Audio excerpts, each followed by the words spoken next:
Utter shock and total disbelief on the faces of residents of Ojugbede community in the Jegede area in Onara local government area of Oyo State, who are yet to come to terms with the midnight thunderstorm that brought down this building and left 13 residents dead and several others injured.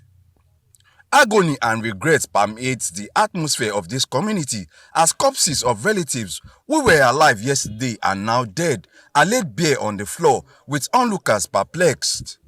Residents who witnessed the event shared the experience. Kan ní tó jẹ́ secretary ní Adélórí Fìgìláńtì Emilakọ̀wé àti láwọn ọ̀dẹ́ tó ń ṣiṣẹ́. Àwọn ọ̀dẹ́ wa ló. I am the secretary of our vigilante association in this area.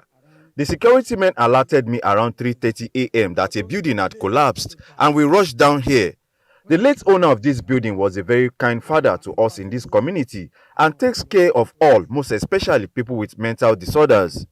I also lost another person, Wale, who was also a fantastic human being. He came here to spend the night with his fiancée. Assuming he didn't come here last night, peradventure, he might still be alive. It is really a sad episode. No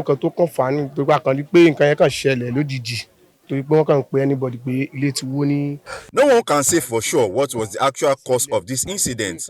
We were just informed that this building had collapsed. It happened shortly after the heavy downpour. That's around past 12 midnight.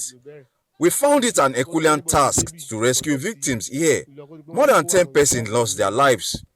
Government cannot be everywhere at the same time, but it is imperative for government to put in place mechanisms to check dilapidated buildings, which are commonplace in the city of Ibadan.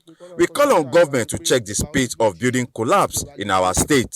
Ojugbede community has become a mecca of sorts, as people from far and wide besiege the area to catch a glimpse of the site. Commissioner for Lands and Urban Development and other prominent figures who visited the scene described the event as tragic while promising strategic action. I can tell you without any search that this building affected doesn't have any building approval. And even from what I'm seeing within this community, so many buildings are here that are distressed and I believe they don't have any building approval. With this, for us to be proactive and to abate the reoccurrence of these, very soon we'll work out a plan to carry out integrity tests for buildings that we've seen, and even those, let me just say generally, for buildings within the city and within the suburb of Oyo State. This tragic incident once again brings to the fore the structural competence of most buildings in the ancient city of Ibadan and the need for accessible road network to enable first responders effectively deal with emergency situations. Meanwhile, about 9 victims are currently receiving treatment at the Mercyland Clinic and Maternity Center. Olutayo Famous Call. Arise News, Ibadan.